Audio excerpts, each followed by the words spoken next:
Olá, meus amados, mais uma vez estou aqui para compartilhar uma palavra de Deus para o teu coração.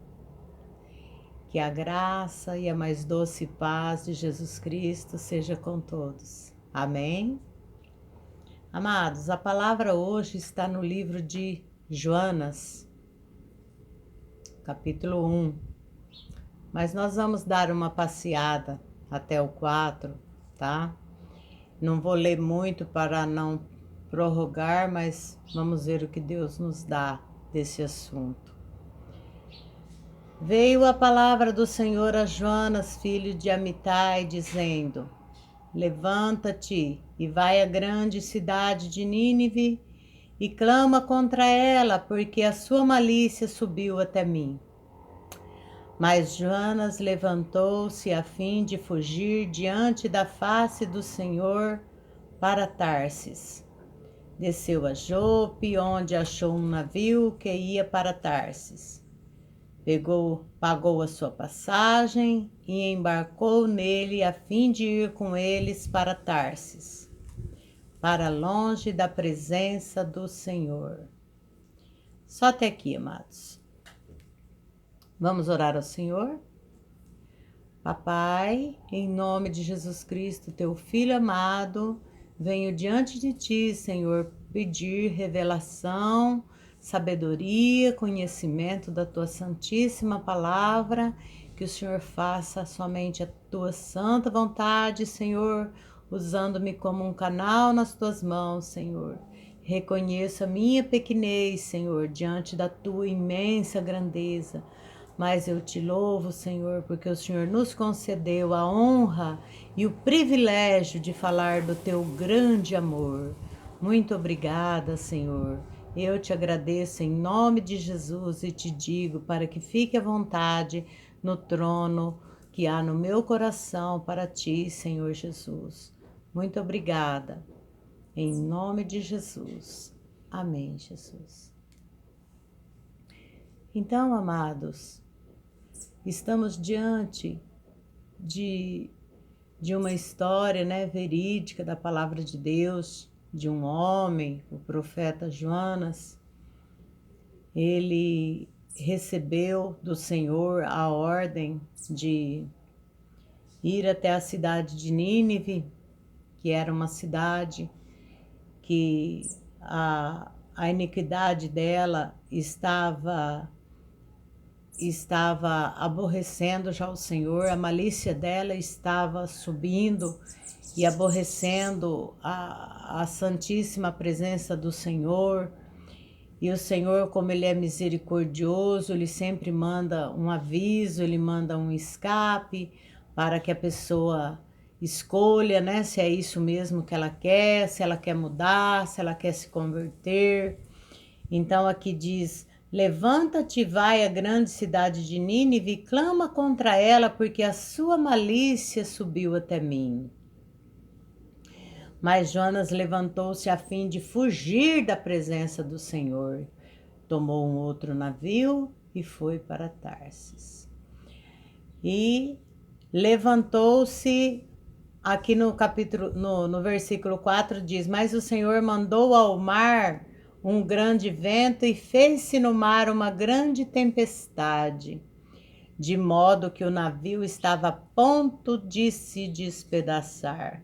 Então temeram os marinheiros e clamava cada um ao seu Deus e lançaram ao mar a carga do navio para o aliviarem de seu peso. Jonas, porém, descera ao porão, onde se deitou e dormiu um sono profundo.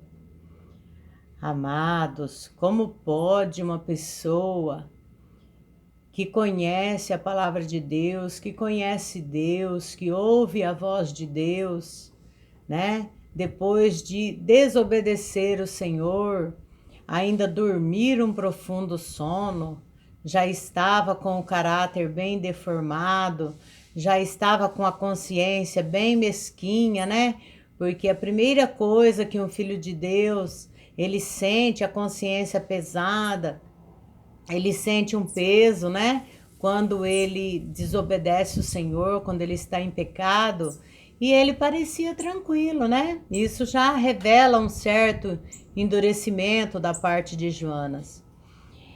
O mestre do navio chegou a ele e lhe disse: Como podes dormir? Levanta-te e invoca o teu Deus, talvez assim ele se lembre de nós para que não pereçamos, né? Então disseram cada um ao seu companheiro: Vinde e lancemos sorte para que saibamos por que nos sobreveio este mal. E lançaram sortes e a sorte caiu sobre Joanas. Então lhe disseram: Declara-nos tu agora por que nos sobreveio este mal. Que ocupação é a tua? De onde vens? Qual é a tua terra? De que povo és? Respondeu-lhes ele: Eu sou hebreu e temo o Senhor, o Deus do céu, que fez o mar e a terra. Então os homens se encheram de grande temor e lhe disseram: O que é isto que fizeste? Pois sabiam os homens que fugia da presença do Senhor, porque ele lhes tinha contado. Disseram-lhe: Que faremos nós para que o mar se acalme? Porque o mar se elevava e engrossava cada vez mais. Ele lhe disse: Levantai-me e lançai-me ao mar, e o mar se aquietará. Eu sei que por minha causa vos sobreveio esta grande tempestade. Entretanto, os homens remavam, esforçando-se por alcançar a terra, mas não podiam, porque o mar se ia embravecendo cada vez mais contra eles. Então clamaram ao Senhor: Ó Senhor, nós te rogamos, não nos deixes perecer por causa da vida deste homem, e não ponha sobre nós sangue inocente, porque tu, Senhor, fizeste como te aprouve. Então levantaram as Joanas e o lançaram ao mar, e cessou o mar da sua fúria. Temeram, pois, estes homens ao Senhor com grande temor, e ofereceram sacrifícios ao Senhor e fizeram votos. Mas o Senhor deparou um grande peixe para que tragasse a Joanas, e Joanas esteve 3 dias e 3 noites nas entranhas do peixe. Que coisa, né, amados? Que coisa, né? Ter que chegar a esse ponto, né? Aqui nós vemos duas coisas assim distintas, né? O caráter maravilhoso do nosso Deus. Ah, que coisa gloriosa. E o caráter do profeta, né? Que apesar de ser um profeta de Deus, eu já ouvi assim um certo questionamento, sabe? Dizendo assim: mas Jonas não tinha o livre-arbítrio? Ele não poderia ter dito não ou rejeitado o convite de Deus? Amados, é bom que saibamos, todos nós, que um pregador do evangelho, um profeta, um pastor, um missionário, um vaso do Senhor, um filho de Deus, não é questão de livre-arbítrio. Se o Senhor nos chamou e você aceitou o chamado, então você tem responsabilidade. Isto não se chama livre-arbítrio. Isto se chama responsabilidade. Mesmo quando um pai amado, uma mãe, diz para um filho ou uma filha: por favor, vai me fazer tal trabalho. Eu creio que esse filho não tem o livre-arbítrio de dizer não vou fazer. Diz sim, meu pai, sim, minha mãe.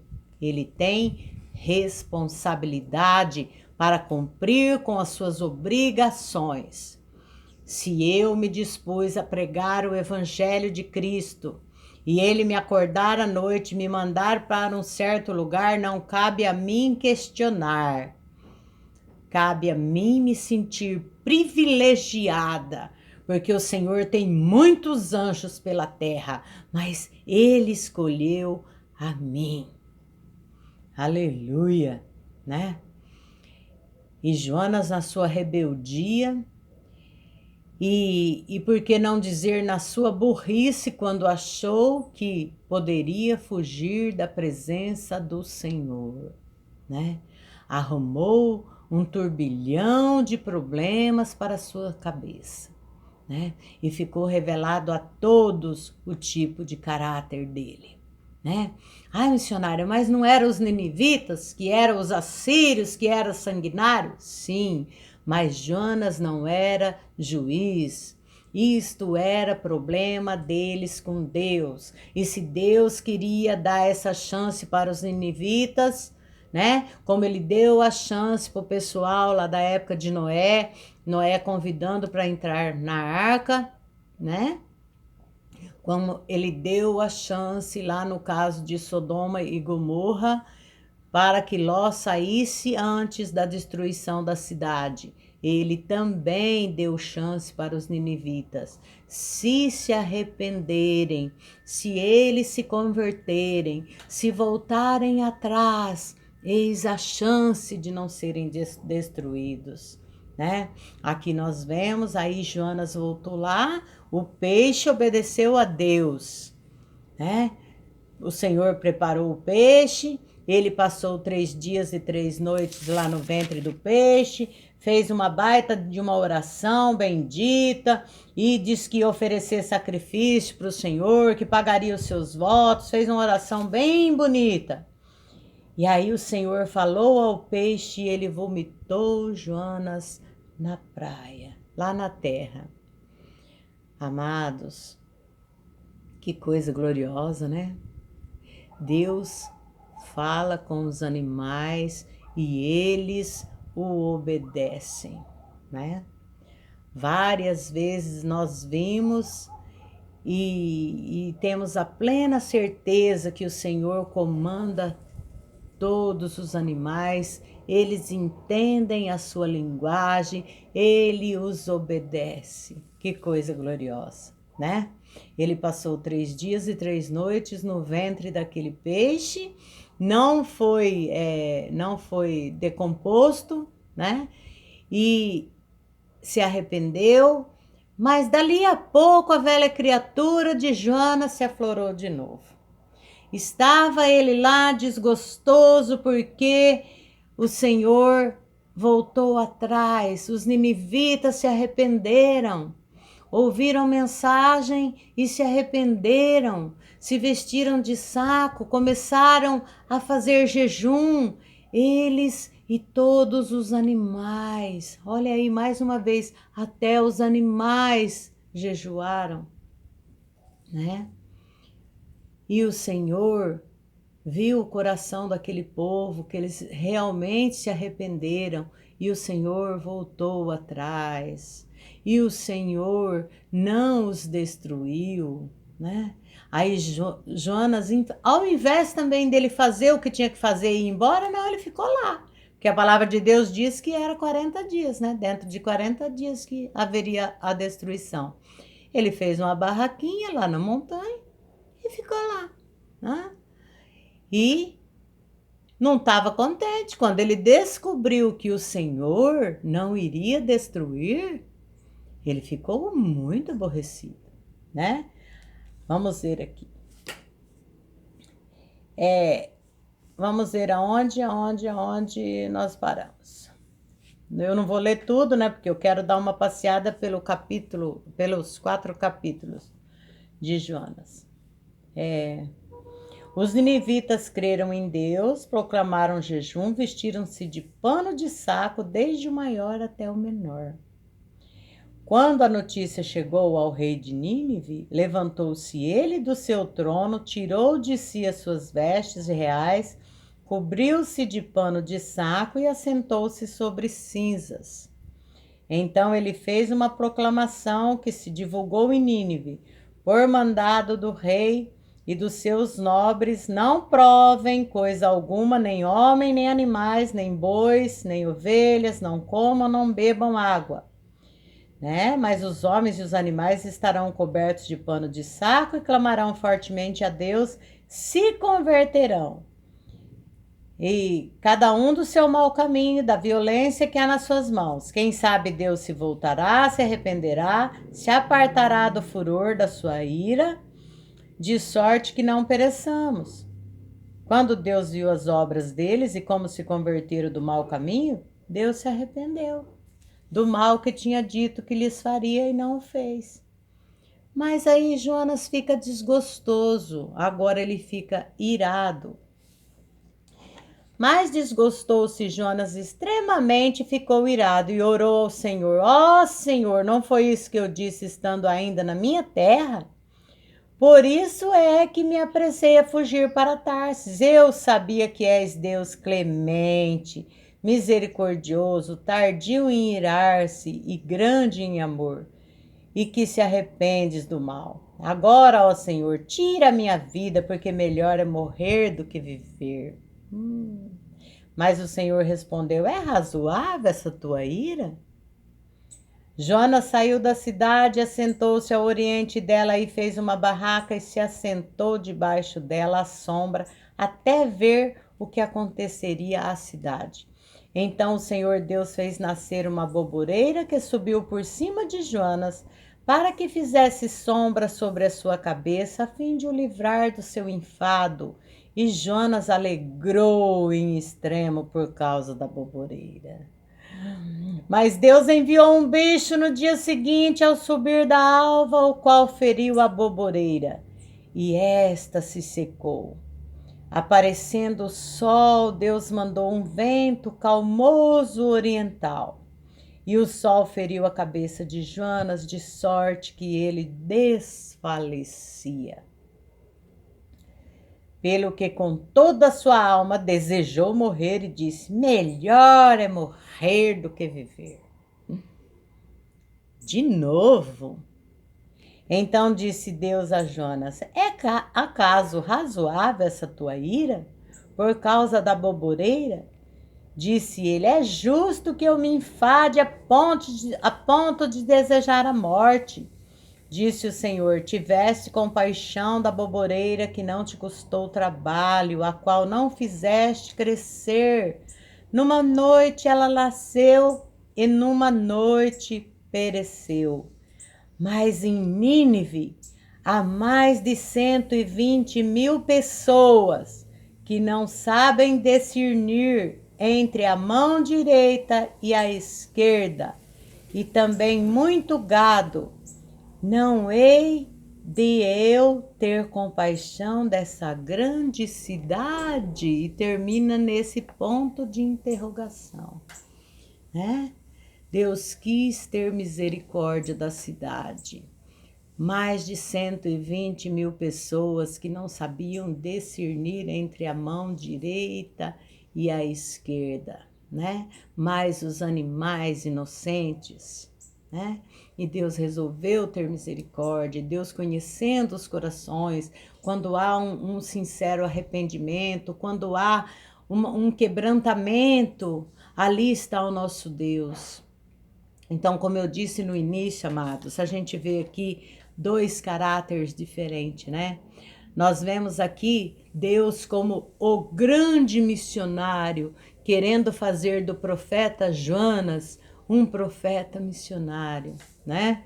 Mas ele deu trabalho, deu mais trabalho ele do que os ninivitas, né? E vemos que o Senhor, a paciência, a longanimidade que ele tem conosco, que o Senhor poderia ter falado: Jonas, olha, então você não quer ir, você não quer me obedecer, você fica em paz, ou senão que morra, né? Já estava pedindo para morrer mesmo, então que morra, que desvencilhe já do mundo e me deixe em paz, porque eu tenho um monte de pessoas que vai obedecer a minha voz, eu mando anjo, eu faço o que eu quiser. Não, o tempo inteiro Deus cuidando dele, né? Com toda a deformidade, com tudo ele querendo dar aula de juiz para Deus, e Deus tendo misericórdia do infeliz do Jonas, né? Eu vejo aqui, o grande missionário está tentando fazer de Jonas um missionário. Foi difícil para Jonas aceitar esse chamado? Os ninivitas eram assírios, Quem merecia a salvação eram os judeus e jamais os assírios, no conceito do nosso irmão Jonas, né? Temos de reconhecer que somos pequenos. Quem é grande é o Senhor, né? Ele só estava vendo o defeito dos ninivitas. Ele não estava vendo os defeitos dele diante do Senhor. Há poucos dias atrás estava lá no ventre do peixe, com a cabeça cheia de imundícia, de algas, aquela coisa ruim, aquele fedor que tem na barriga do peixe. E lá orando ao Senhor, se arrependeu. Agora, não, entendeu? Não, tudo bem, eu fui vomitado para fora, voltei aqui, fiz a vontade do Senhor, mas no meu conceito, mesmo assim o Senhor tinha que derreter esse povo e eu ficar lá na montanha, né? E não voar nem uma fagulha sobre mim. Gente, nós temos que pensar direito o nosso conceito de cristãos, não temos que dar aula para o Senhor, nós temos que pregar o Evangelho querendo a salvação, porque o maior sacrifício, a maior obra foi feita na cruz do Calvário, não foi feita por nós, amados. A maior obra foi feita na cruz do Calvário por Jesus Cristo. E se nós nos apresentamos diante de Deus como pequeninos que somos, né? Como falhos que somos, deixar o Senhor fazer a obra. Não podemos questionar o que o Senhor vai fazer, o que Ele vai deixar de fazer. Nós temos que pregar, fazer a nossa parte, amar os nossos amigos, amar os nossos inimigos, amar os ímpios e amar os cristãos, né? E temos que nos colocar sempre no lugar do outro. E se fosse eu um ninivita, e se fosse eu um irmão que tivesse pecado e agora estava arrependido, estava rogando a infinita misericórdia do Senhor, né? E se fosse eu? E se fosse você, né? Deus estava salvando o seu próprio profeta. Você vê que Deus não teve tanto trabalho com os ninivitas como com Jonas, né? Eu penso que ele foi honesto quando ele disse que era para jogar ele na água, por causa que ele tinha feito a burrada dele, e foi honesto quando ele disse, né? Sou hebreu, temo o Senhor que fez o céu, a terra e o mar e manda em tudo. Ele pode mandar tempestade, ele pode mandar cessar a tempestade, né? Ele conseguiu dormir depois de ter feito tudo o que ele fez, né? Então nós não podemos, amados, conseguirmos dormir depois de termos desobedecido ao Senhor, depois de termos feito contrariedades à ordem do Senhor, nós não podemos conseguir dormir.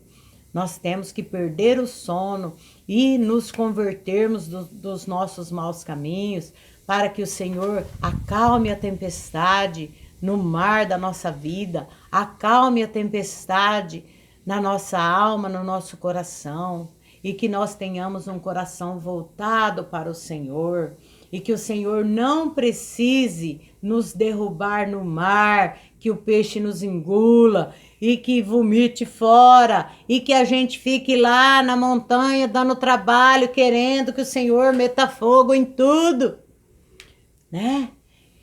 Eu penso que ele deveria ter ficado felicíssimo.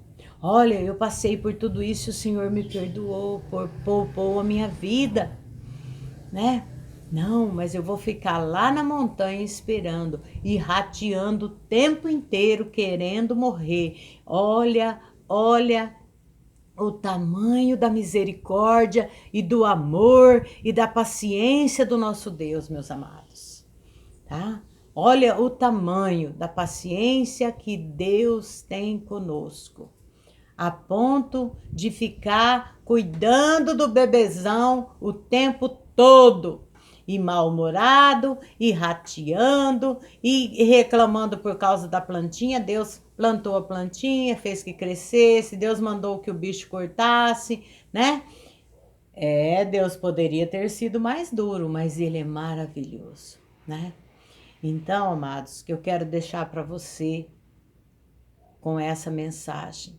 Deus é maravilhoso e Ele quer nos ensinar a sermos um missionário, um profeta dele na terra, para fazer a vontade dele. E o nosso livre-arbítrio? O nosso livre-arbítrio nós deixamos para as outras coisas. Quando alguém diz se nós queremos pecar, se nós queremos beber, se nós queremos prostituir, nós usamos o nosso livre-arbítrio e diz, olha aqui para o meu dedinho. Não vale a pena, né? Mas quando o Senhor disser, filho, você vai a tal lugar? Eis-me aqui, Senhor. Envia-me a mim. Eu não quero saber se tem cobra, se tem escorpião, se tem índio, se tem selvagem. Eu quero saber e obedecer a tua voz, porque o Senhor me deu o privilégio de me convidar para fazer a tua obra gloriosa e esse pequenino teu, essa pequenina tua, vai, porque nós amamos cumprir a vontade e o chamado do Senhor, né? E nada de querer dar aula para Deus. O Senhor podia fulminar fulano, o Senhor podia fulminar Beltrano. E sendo que Deus estava tendo uma paciência medonha para não fulminar ele, né? Então, amados, nós não pregamos o evangelho porque somos melhores que ninguém. Nós pregamos o evangelho porque Deus nos chamou e Ele tem uma paciência enorme para nos ensinar. Olha que coisa gloriosa. Bendito é o nome do Senhor, né? Glória a Deus. Amados, se Jesus Cristo não voltar, estarei aqui qualquer hora dessa, de novo, para falar do grande amor do Senhor, tá? Um mega beijo no teu coração, da missionária Jessie. Até a próxima. A paz, amados.